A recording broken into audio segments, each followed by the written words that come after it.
Miré a Putin a los ojos y vi a un asesino de sangre fría. Cuando miras a Putin a los ojos, lo único que ves es KGB, KGB, KGB. Todos los que se oponen a Putin han tomado la decisión consciente de sacrificar sus vidas. Si Vladimir Putin pudiese haberme asesinado de forma que nadie relacionase mi muerte con él, ya estaría muerto.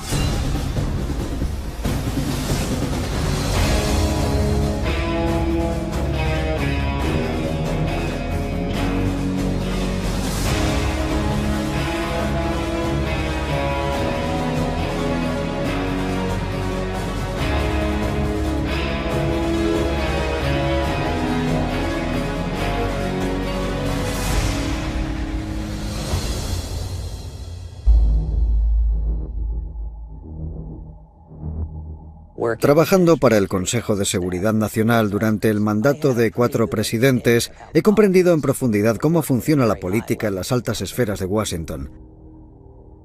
Hubo un periodo en el que parecía que había opciones reales de entendimiento entre Occidente y Rusia. En parte esto se debió a que durante casi todo el mandato de Bush, parecía que Putin seguía buscando una forma de colaborar con Occidente. Fue el primer líder en llamar al presidente Bush después del 11S para ofrecerle su apoyo. No se me ocurre mejor forma de tender la mano a la Casa Blanca.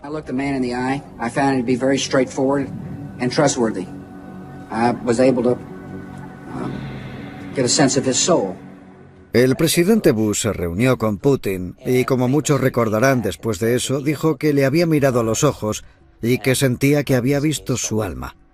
Pero después de mi primera reunión con Putin, le dije al presidente Bush, he mirado a Putin a los ojos y he visto a un asesino de sangre fría.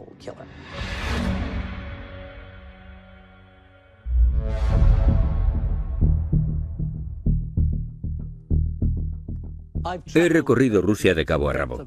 Es un país que verdaderamente me encanta. También me gustan mucho los rusos, por muy difíciles que a veces sean de tratar. La primera vez que vi a Putin, y fui consciente de su existencia, fue en la oficina de un hombre llamado Anatoly Sobchak, que era el alcalde de San Petersburgo.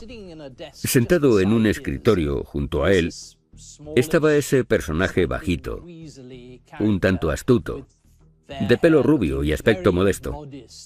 Y se trataba nada más y nada menos que de Vladimir Putin. La verdad es que no hablé con él. ¿Por qué iba a hacerlo? No era nadie importante.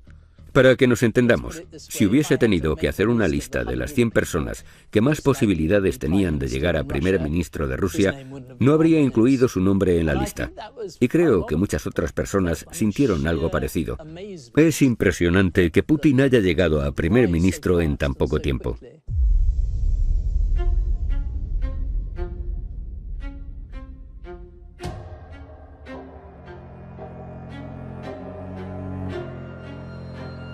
Un consejero político no toma decisiones.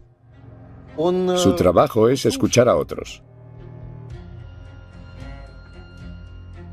Mi cliente era el Kremlin de Yeltsin. Su objetivo era crear una situación ideal para poder retirarse. La paradoja era que estábamos trabajando en el problema del sucesor de Yeltsin, pero no sabíamos quién iba a ser. Y Yeltsin tampoco lo sabía. Así que estábamos pensando quién sería la persona más indicada de todas para ganar las elecciones. Si Yeltsin hubiese traído a una mujer, a un marinero, a un obrero, y hubiese dicho, él es el candidato, todos habríamos dicho, vale, le elegiremos a él. Entonces nos trajo a Putin.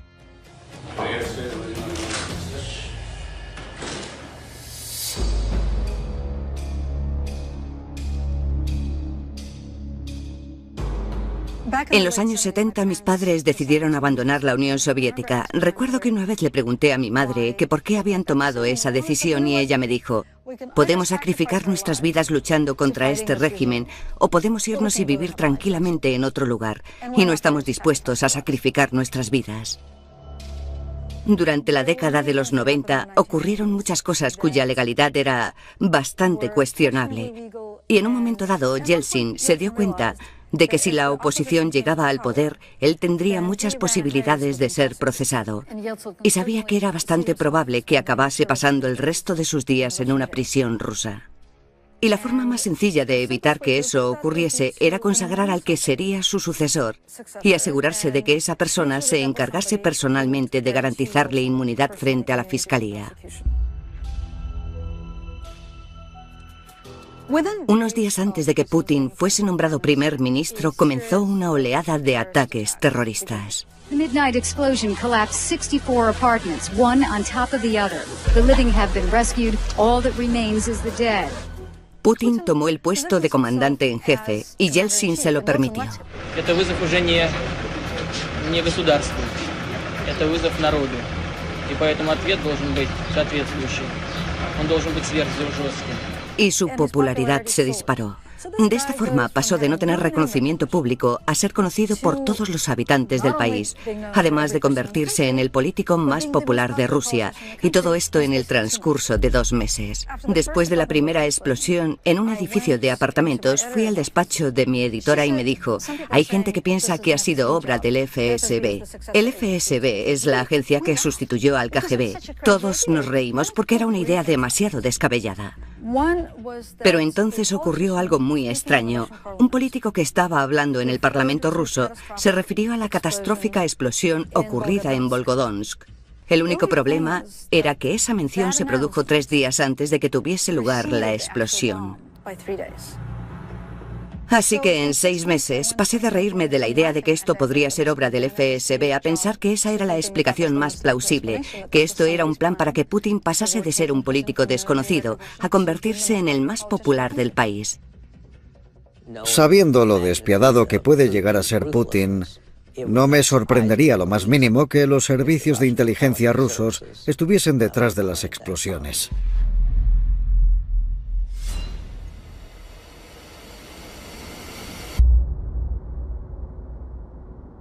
In London today, authorities revealed that former KGB spy Alexander Litvinenko, who died yesterday, was killed by a rare and deadly radioactive poison.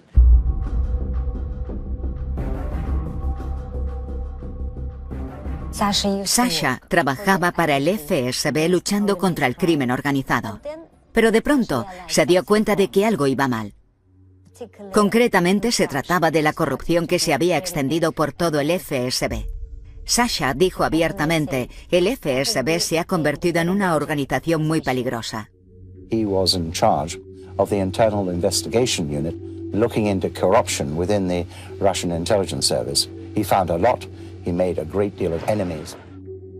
I have concluded that the FSB operation to kill Mr. Litvinenko was probably approved by Mr. Patrushev, then head of the FSB, and also by President Putin. Todo empezó a medianoche. Se empezó a sentir muy enfermo. No podía articular palabra, porque le dolía muchísimo la garganta y se le puso blanca. Tenía todos los tejidos internos dañados. Yo intenté calmarle diciéndole: Sasha, vas a salir de esta. Pero entonces me di cuenta de que le había arrancado sin querer el pelo con los guantes. Esos fueron los 2 últimos días de la vida de Sasha. Durante 23 días vivió un auténtico calvario, desde el primero hasta el último día. Y cuando se les ocurrió tomarle muestras de orina, se dieron cuenta de que tenía polonio. Todo el mundo se quedó muy sorprendido. Era la primera vez, el primer caso, que se investigaba de un asesinato producido por material radiactivo. Litvinenko left behind a deathbed statement, leaving no doubt who he thought had killed him. You may succeed in silencing one man, but the howl of protest from around the world will reverberate, Mr. Putin, in your ears for the rest of your life. Es muy importante que la gente entienda que él amaba la vida. Estaba lleno de vida. Él intentaba ayudar a los demás. Pero Sasha era una persona normal y nunca intentó ser un héroe. Quiero que todo el mundo lo entienda. Rusia no es Putin y Putin no es Rusia.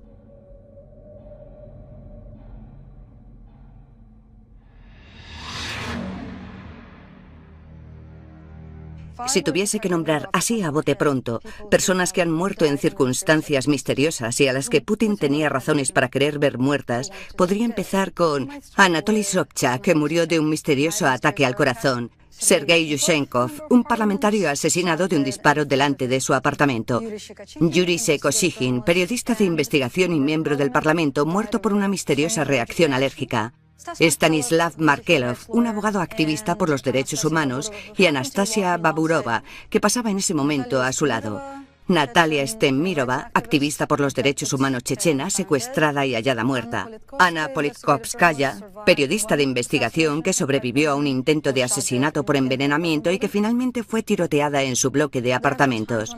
He llegado a recibir, creo que el récord han sido 400 amenazas de muerte en una semana. Así que sería estúpida si creyese que mi vida no corre peligro.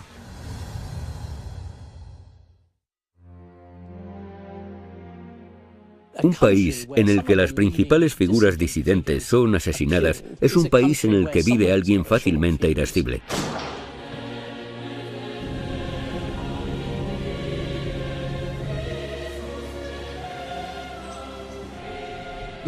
Casi todo el mundo ve a Putin como un auténtico mujik. Un mujik es como un hombre duro, de zona rural. No es como esos blandengues que irían a París o a Londres, sino un auténtico ruso. Así es como la mayoría de los rusos quieren que sea su líder.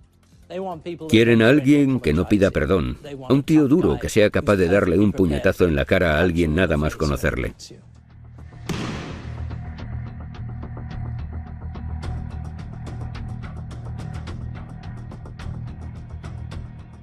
Cuando Rusia pasó del comunismo al capitalismo, para los empresarios se abrió una puerta a un mundo de posibilidades en el que se podían hacer fortunas de forma instantánea. Y yo lo vi como una gran oportunidad. Abrí un fondo de inversiones para invertir en estas empresas. Una de las primeras cosas que hicimos para estudiar la situación fue analizar las pérdidas de Gazprom. Descubrimos que la directiva de Gazprom, que estuvo entre 1996 y 1999, había robado reservas petrolíferas y de gas natural que en total sumaban el tamaño de Kuwait. Cuando di a conocer esta información, se desató una gran tormenta política dentro de Rusia. Las cosas como inversor me fueron muy bien hasta que en octubre de 2003 Putin arrestó al hombre más rico de Rusia, lo sometió a un juicio y permitió que las cámaras de televisión lo filmasen sentado en una celda. Y uno a uno todos los oligarcas rusos volvieron a Rusia, se reunieron con Putin y le dijeron: Vladimir, ¿qué tenemos que hacer para que no nos metas en una celda? Y desde ese momento los oligarcas dejaron de ser los enemigos de Putin y pasaron a ser sus socios. Entonces Putin y yo dejamos de tener los mismos intereses y se volvió contra mí. Me parece que Putin tiene una visión muy maniquea de la gente con la que trata. Básicamente piensa, o estás conmigo o estás contra mí. Por un lado tenemos a varios oligarcas que han pasado mucho tiempo en Siberia, otros que han desertado a Occidente y un par que han sido asesinados. Pero por otro lado, los oligarcas que han hecho lo que Putin les ha dicho desde hace 15 años más o menos, han seguido siendo multimillonarios y han mantenido su influencia, su poder y su riqueza. Así que Putin ha cumplido su palabra. Creo que la forma en la que Putin se relaciona con los que le rodean es evaluando qué han hecho ellos por él. 13 de noviembre de 2005. Yo estaba de vuelta en Rusia y me detuvieron en la sala VIP del aeropuerto Sheremetyevo. Me llevaron al centro de detención, me encerraron durante 15 horas, me deportaron a Londres y me consideraron una amenaza para la seguridad nacional. Hicieron redadas en nuestras oficinas, se incautaron de todos nuestros documentos corporativos y los usaron para perpetrar un fraude masivo de 230 millones de dólares. Básicamente, robaron los impuestos que habíamos pagado al gobierno ruso. Así que contratamos al abogado más inteligente que pudimos encontrar, un joven ruso llamado Sergei Magnitsky. Sergei presentó pruebas del delito y un mes después de testificar contra ellos, estos mismos oficiales fueron a su casa, le arrestaron y le pusieron en prisión preventiva, donde le torturaron para que retirase su testimonio. Después le pusieron en una celda de aislamiento, lo encadenaron a una cama y entre 8 guardias le golpearon con porras de goma hasta que lo mataron. I want to recognize Sergei Magnitsky, whose remarkable life and tragic death is the reason, the catalyst that brought us here today. Putin y sus compinches roban dinero de Rusia, vienen a Occidente, guardan su dinero aquí, mandan a sus hijos a colegios de aquí, así que se me ocurre una idea, quitarles la posibilidad de viajar a Occidente. Esto se ha convertido en la ley Magnitsky de Estados Unidos. Putin ha dicho que su principal política internacional es tumbar esta ley. Hemos dado con el talón de Aquiles del régimen de Putin. We are sending a signal to Vladimir Putin and to the Russian kleptocracy that these kinds of abuses of human rights will not be tolerated. En represalia, Putin llevó a cabo un juicio en 2013 en el que sentó en el banquillo de los acusados a Sergei Magnitsky, que había sido asesinado por sus oficiales en prisión. Un juicio a un muerto. A mí me juzgaron in absentia como coacusado. Había 2 asientos vacíos en una jaula en un juzgado supremo ruso. Estaban el juez, los fiscales, los abogados de oficio, los alguaciles, los periodistas judiciales, las salas de prensa, los reporteros, y nos declararon culpables a los 2. Esta fue la primera vez en la historia de Rusia que juzgaron a un hombre muerto. A Sergei no podían hacerle nada después de declararle culpable, pero a mí me condenaron in absentia a 9 años en una cárcel rusa. Si Vladimir Putin pudiese haberme asesinado de forma que nadie relacionase mi muerte con él, ya estaría muerto.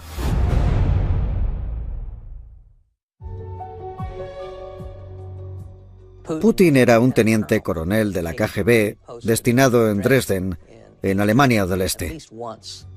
Se lo recalqué al menos en una ocasión cuando yo era subdirector de la CIA y me reuní con sus jefes. Le dije que él había sido teniente coronel en Dresden. Enfrentarse a Putin es una experiencia muy diferente a lo que uno imaginaría. En todas mis reuniones con él nunca levantó la voz. Puede ser una persona muy sarcástica y es muy pragmático. Es una persona muy seria. No se puede decir que tenga mucho sentido del humor.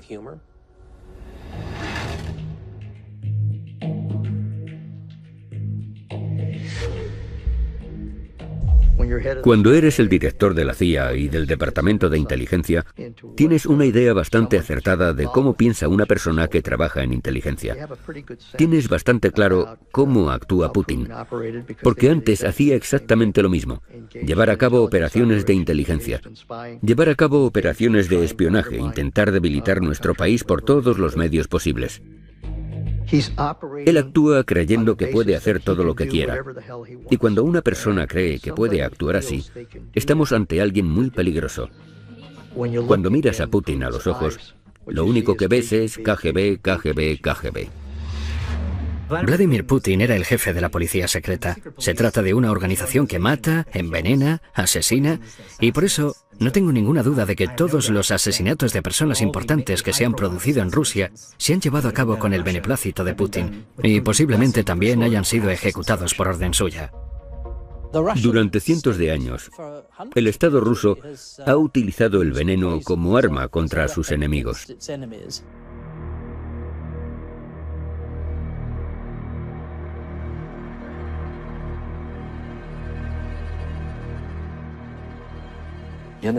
Mi objetivo no era crear una política contra la lengua rusa. Mi objetivo era desarrollar una política que cohesionase Ucrania. Esa fue la razón por la que fui invitado a reunirme con el jefe del Servicio de Seguridad ucraniano. Yo era reacio a ir a esa reunión.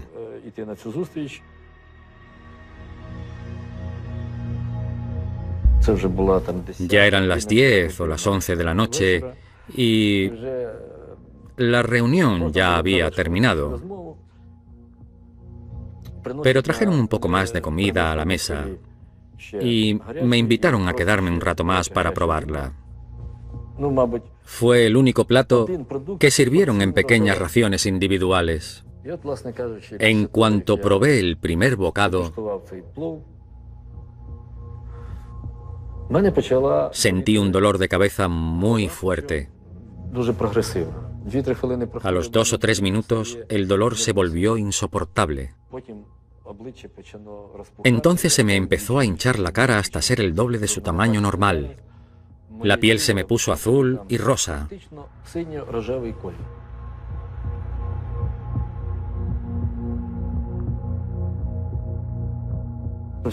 Todas las personas que nos habían servido ese plato Abandonaron Ucrania al día siguiente y se fueron a Moscú. Hasta la fecha, los investigadores no han tenido oportunidad de interrogar a esas personas.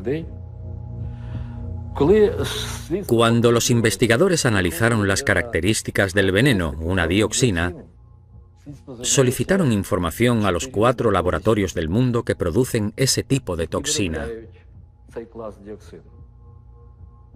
El único laboratorio que todavía no ha contestado es el ruso. Le he pedido personalmente al presidente Putin que elimine las trabas que bloquean la investigación y que dependen de la cooperación rusa. Todavía no he recibido respuesta por su parte.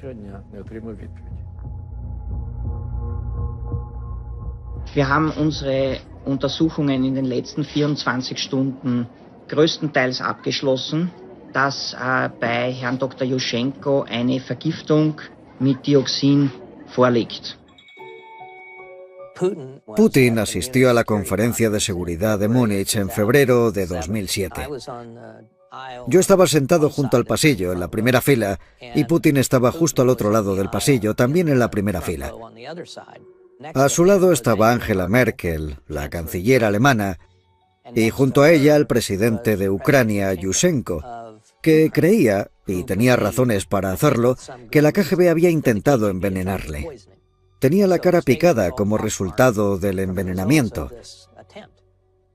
Entonces, cuando Merkel se levantó para dar el discurso inaugural, Putin y Yushchenko se quedaron sentados prácticamente el uno al lado del otro, y Yushchenko le lanzó a Putin una mirada de odio que no trató de disimular.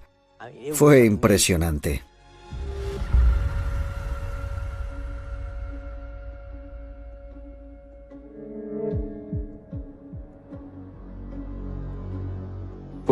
Me gustaría recalcar que las políticas llevadas a cabo hoy en día por Rusia están dictadas por Putin, todas y cada una de ellas.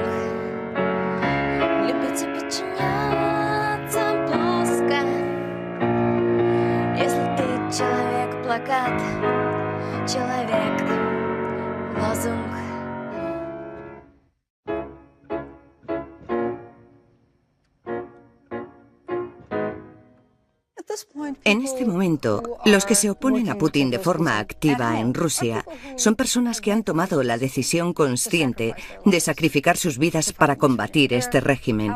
Son auténticos héroes. Sin duda, entre ellos, yo incluiría a las mujeres de Pussy Riot. Fueron las primeras personas que Putin encarceló por llevar a cabo protestas pacíficas, cosa que ahora mismo nos parecería imposible de imaginar. Solo han pasado 4 años, pero hoy parece agua pasada. It was a mixture between hard rock music gig and a prayer vigil to the Virgin Mary, who they implored to remove Vladimir Putin from office.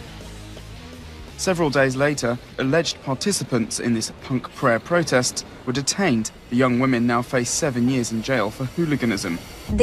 En las noticias de la televisión rusa, nunca dijeron que habíamos ido a la iglesia a protestar contra Putin. Le dijeron a los rusos que habíamos ido a la iglesia a destruir la religión, cosa que era completamente falsa.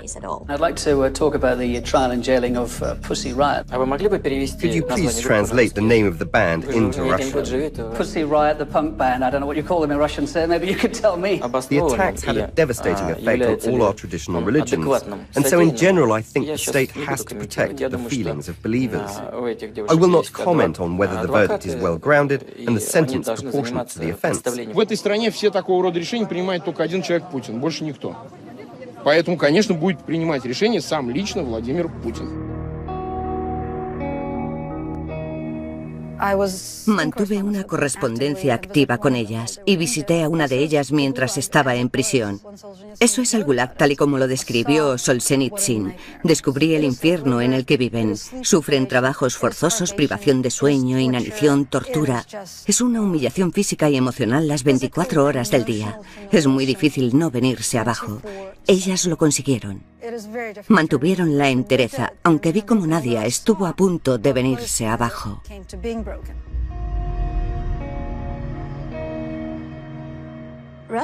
Las prisiones rusas para mujeres son mucho más duras que las de los hombres. Solo había una fuente de autoridad en la prisión de mujeres, la del jefe de la cárcel. Le llamábamos amo. Y realmente era el amo de nuestras vidas. Teníamos que trabajar 16 horas al día. No nos dejaban ir al baño o parar para comer algo o ir a fumar. Teníamos escasez de medicamentos, escasez de comida. Nos aplicaban castigos no autorizados. Las demás reclusas tenían prohibido hablar conmigo, porque corrían el riesgo de contagiarse de mi virus político. Pero de todas formas, algunas de ellas me pasaban notas, hablaban conmigo en secreto, y yo pensé, tengo que hacer algo para solucionar esto. Así que me puse en huelga de hambre. Escribí una carta abierta que se publicó en el principal medio de comunicación independiente ruso. Y como estaba haciendo huelga de hambre, tenía derecho a estar aislada. Cuando estuve en aislamiento, todos los problemas se me vinieron encima y no tenía nadie alrededor. Debido a la huelga de hambre, me empezaron a salir ampollas en la piel, por todo el cuerpo y la cabeza, entre el pelo. Dolía y me daba un poco de miedo, porque no sabía si me quedarían cicatrices después. Y, obviamente, los guardias y los médicos de la prisión venían a decirme, vas a morir mañana, tienes que acabar con la huelga de hambre.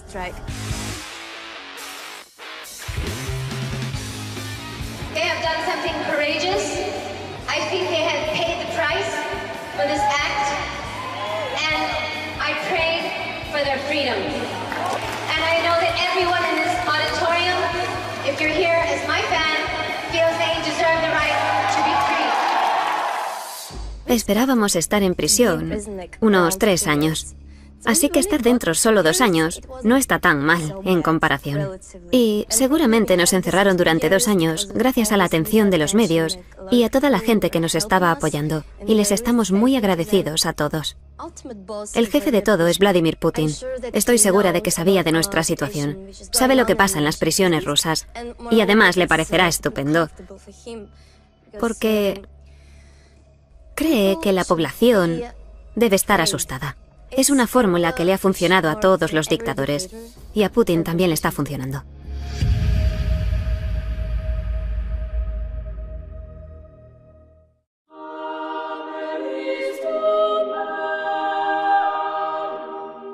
Putin es una persona que valora 2 cosas en la vida: el dinero y el poder.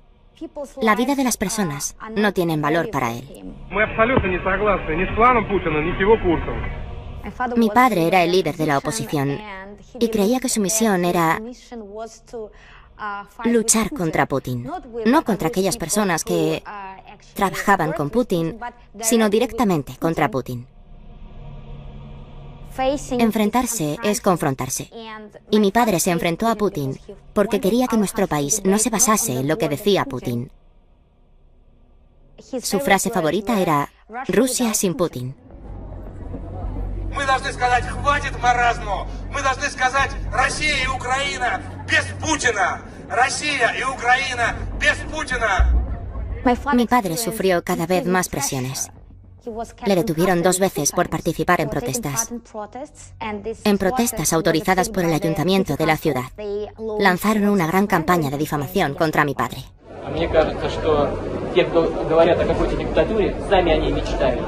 И в современной России эта их мечта уже недостижима. Поезд ушел. Unos grupos de juventudes pro-Kremlin le atacaron en la calle.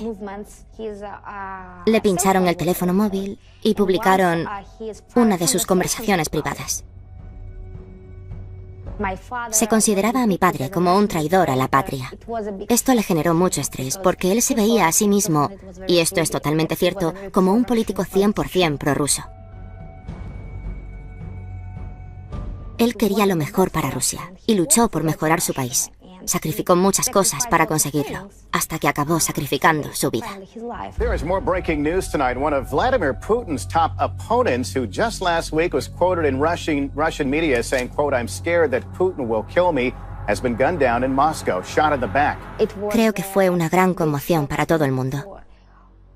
Sinceramente, nadie se habría imaginado que eso podría ocurrirle a mi padre.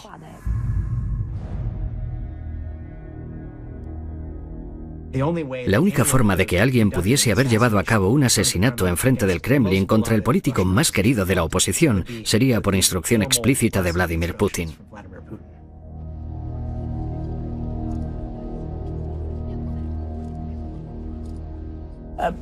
Putin puede ser un personaje muy duro e incluso cruel. Pero de todos los lugares estúpidos donde podría haber asesinado a Nemtsov, junto a los muros del Kremlin, es sin duda el más estúpido que podía haber elegido.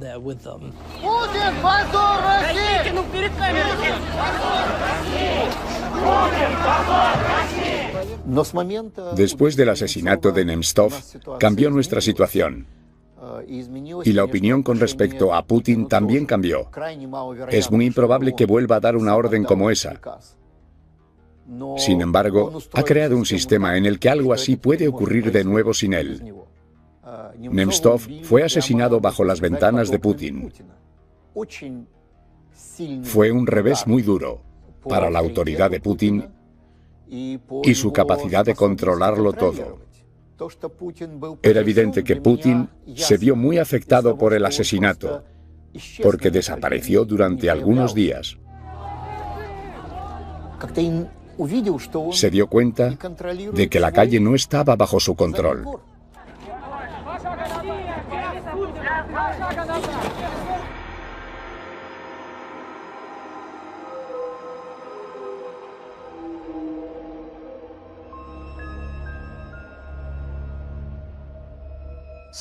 Hace poco me dijeron que he fotografiado más líderes mundiales que ningún otro fotógrafo de la historia.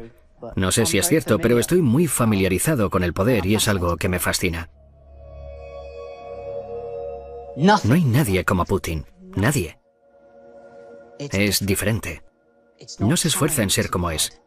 Simplemente es así. Tiene esa tranquilidad fría, silenciosa, que te hace temblar de miedo. Me avisaron de este trabajo 4 semanas antes de la sesión de fotos. Era para la revista Time y estaban preparando el especial de personaje del año. Volé a Moscú aún sin estar seguro de cuándo iba a ser la sesión. Me metieron en un hotel y me dijeron que esperara. Y así pasó un día tras otro, y cada vez estaba más desesperado. Por fin un día me llamaron. Mañana por la mañana te recogerá un BMW negro del Kremlin. Me llevaron por las calles de Moscú acercándonos hasta el imponente edificio del Kremlin. Pero de repente pasamos de largo y entramos en un bosque oscuro, desolado y gótico. Entonces pensé que me iban a liquidar. Estaba en medio de la nada. Nadie más sabía dónde estaba. Me sentí intimidado. Por fin llegamos al que posiblemente sea el edificio más imponente que he visto en mi vida. No es que fuese demasiado grande, pero era siniestro. Me encontré con un muro de seguridad de casi 2 pisos de altura que estaba repleto de francotiradores. Miré hacia arriba y vi cómo los francotiradores se volvían hacia mí. La nieve llegaba prácticamente hasta esta altura y yo solo llevaba puesto un traje. A punta de rifle me hicieron abrir el maletero del coche y sacar todo mi equipo. Y recuerdo que el soldado usaba el cañón de su rifle para señalar todas mis lentes y me decía: «Ábrelo, ábrelo, ábrelo». Y yo no tenía ni el abrigo puesto. Estaba temblando, se me caían los mocos y pensaba: no soy James Bond, tío. Estoy bastante asustado. Me sentía muy intimidado. Luego me hicieron entrar al edificio a punta de rifle. Me pasaron a una pequeña sala Y me dejaron ahí encerrado durante 7 u 8 horas. De repente llamaron a la puerta y me dijeron, puedes pasar a la oficina para prepararlo todo. Así que cogí mi equipo. Pero me dijeron, solo tienes 15 minutos. Mientras estaba como loco montándolo todo, me di cuenta de que necesitaba un enchufe para el foco de luz estroboscópica. Una banda de guardaespaldas me vigilaba. Entonces vi una toma de corriente, pero ya había algo enchufado ahí, era un enchufe junto a una mesa. Intenté tirar del cable para enchufar el foco y recuerdo que todos me gritaron, ¡Niet! ¡Niet! Uno de ellos me señaló el cable y lo siguió hasta el escritorio, donde vi que llegaba a un teléfono rojo que estaba dentro de una urna de cristal, y en el que solo había un botón. Todo eso se sumó a la tensión de la situación. Parecía que estaba intentando hacer una locura en la oficina de Putin. Las puertas se abrieron de par en par. Putin entró en la habitación. Estaba flanqueado por, creo que eran 2 traductores que estaban constantemente susurrándole al oído. Tenía también un grupo de personas que debían ser consejeros políticos y detrás venía una banda de tipos duros. Ya me entendéis, cabezas rapadas. Uno de ellos tenía una cicatriz. Ese tipo de gente. Se acercaron a mí y le dije muy nervioso, señor presidente, es un gran honor para mí estar en Rusia y si me lo permite me gustaría hacerle una pregunta. No tiene nada que ver con la política. Los traductores les susurraron al oído y se dieron todos la vuelta para mirarme y me dijeron, ¿cuál es la pregunta? No tenemos mucho tiempo, así que le dije, soy un gran fan de los Beatles. ¿A usted también le gustan? Ellos le tradujeron la pregunta, entonces él miró a los traductores y a los consejeros y supongo que en ruso les ordenó a todos que saliesen de la habitación inmediatamente. Fue muy brusco, casi como si les dijese fuera.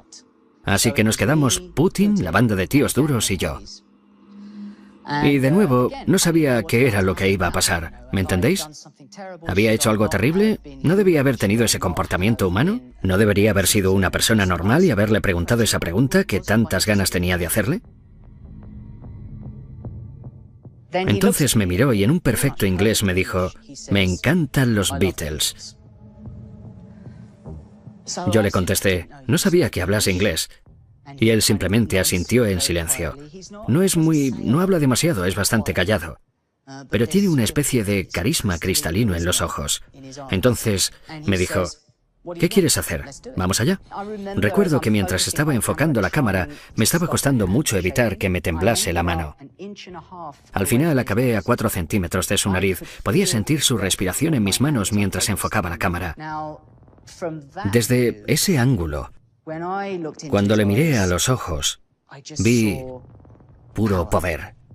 Era algo frío, tranquilo. Era un poder que no había sentido nunca. Era como si me estuviese diciendo, Rusia ante todo, cueste lo que cueste.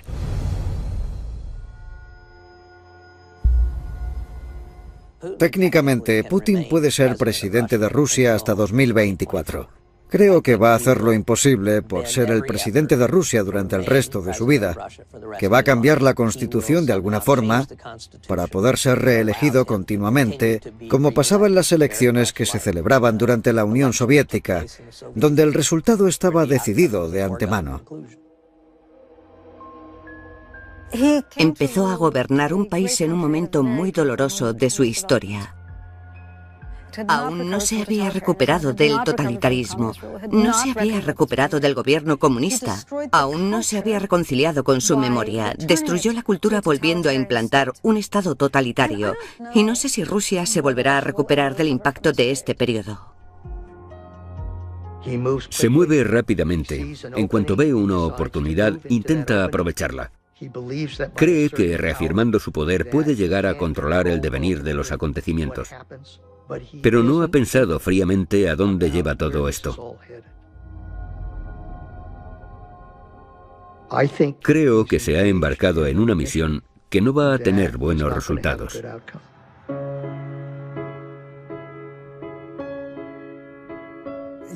Soy historiador, y para mí la historia de Putin es parte de la historia rusa.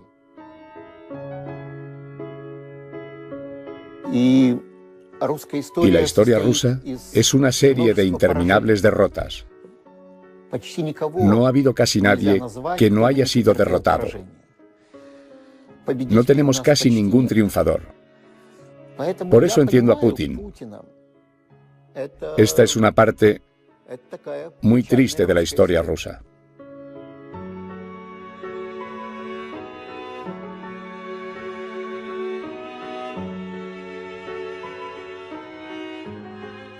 Putin ha creado un mito de sí mismo, ha hecho creer a los demás que si él no está en el poder, si no es un hombre fuerte, todo el país se desintegrará.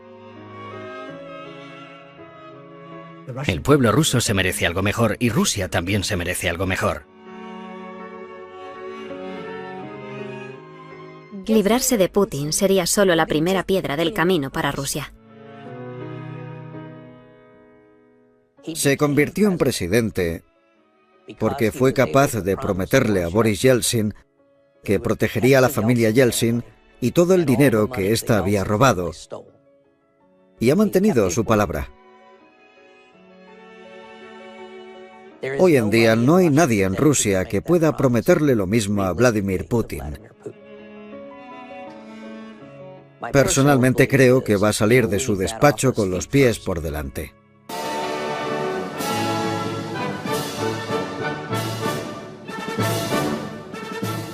Con el paso del tiempo, Putin se ha ido convenciendo de que no es solo el presidente de Rusia, sino que ha sido elegido, que está cumpliendo una misión divina. Es el encargado de devolverle a Rusia su grandeza.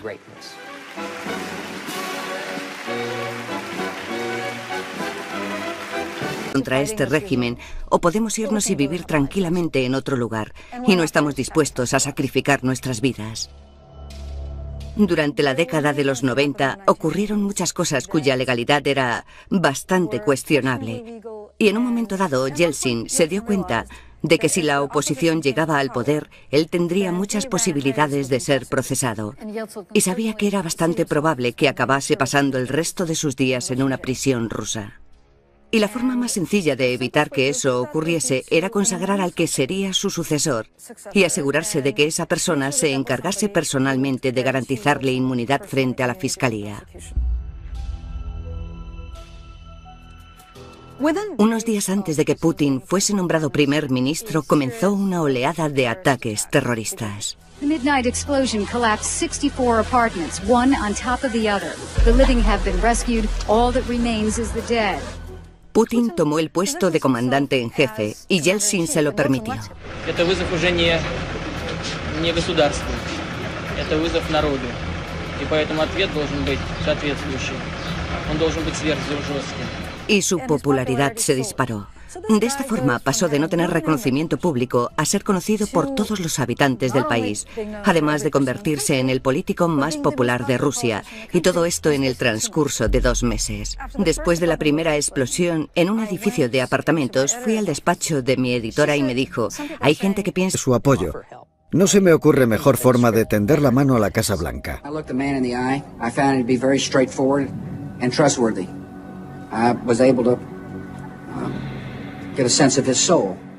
El presidente Bush se reunió con Putin y, como muchos recordarán después de eso, dijo que le había mirado a los ojos y que sentía que había visto su alma.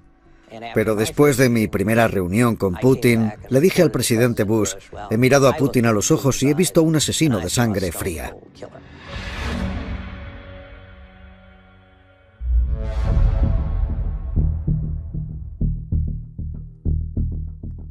He recorrido Rusia de cabo a rabo. Es un país que verdaderamente me encanta. También me gustan mucho los rusos, por muy difíciles que a veces sean de tratar. La primera vez que vi a Putin, y fui consciente de su existencia, fue en la oficina de un hombre llamado Anatoly Sobchak, que era el alcalde de San Petersburgo. Sentado en un escritorio junto a él, estaba ese personaje bajito, un tanto astuto, de pelo rubio y aspecto modesto. Y se trataba nada más y nada menos que de Vladimir Putin. La verdad es que no hablé con él. ¿Por qué iba a hacerlo? No era nadie importante. Para que nos entendamos, si hubiese tenido que hacer una lista de las 100 personas que más posibilidades tenían de llegar a primer ministro de Rusia, no habría incluido su nombre en la lista. Y creo que muchas otras personas sintieron algo parecido. Es impresionante que Putin haya llegado a primer ministro en tan poco tiempo.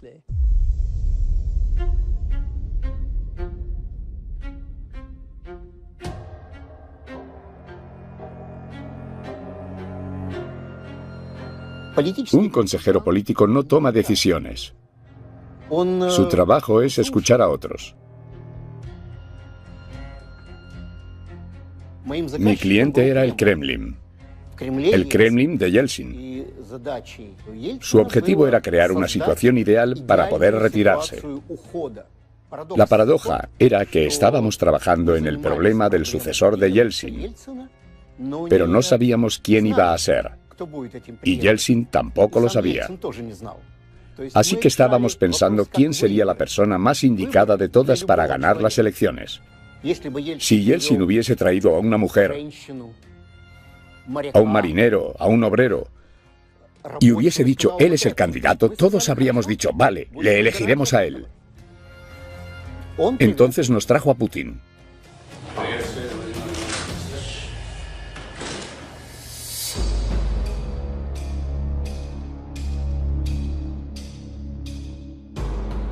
En los años 70 mis padres decidieron abandonar la Unión Soviética. Recuerdo que una vez le pregunté a mi madre que por qué habían tomado esa decisión y ella me dijo, podemos sacrificar nuestras vidas luchando, cosa que ha sido obra del FSB. El FSB es la agencia que sustituyó al KGB. Todos nos reímos porque era una idea demasiado descabellada. Pero entonces ocurrió algo muy extraño. Un político que estaba hablando en el Parlamento ruso se refirió a la catastrófica explosión ocurrida en Volgodonsk. El único problema era que esa mención se produjo 3 días antes de que tuviese lugar la explosión. Así que en 6 meses pasé de reírme de la idea de que esto podría ser obra del FSB a pensar que esa era la explicación más plausible, que esto era un plan para que Putin pasase de ser un político desconocido a convertirse en el más popular del país. Sabiendo lo despiadado que puede llegar a ser Putin, no me sorprendería lo más mínimo que los servicios de inteligencia rusos estuviesen detrás de las explosiones.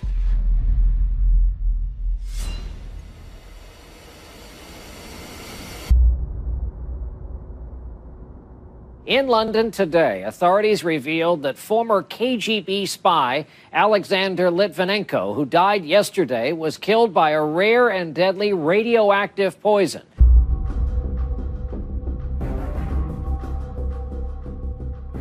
Sasha trabajaba para el FSB luchando contra el crimen organizado, pero de pronto se dio cuenta de que algo iba mal. Concretamente se trataba de la corrupción que se había extendido por todo el FSB. Sasha dijo: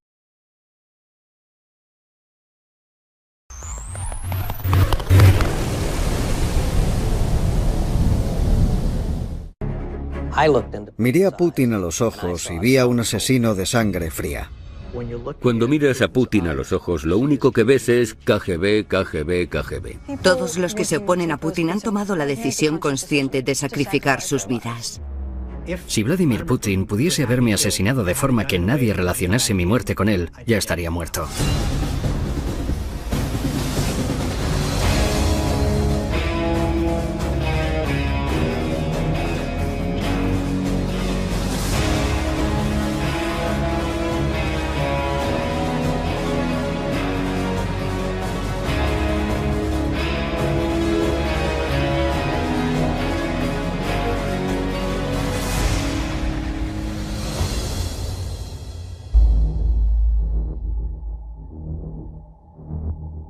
Trabajando para el Consejo de Seguridad Nacional durante el mandato de 4 presidentes, he comprendido en profundidad cómo funciona la política en las altas esferas de Washington. Hubo un periodo en el que parecía que había opciones reales de entendimiento entre Occidente y Rusia. En parte esto se debió a que durante casi todo el mandato de Bush parecía que Putin seguía buscando una forma de colaborar con Occidente. Fue el primer líder en llamar al presidente Bush después del 11S para ofrecerle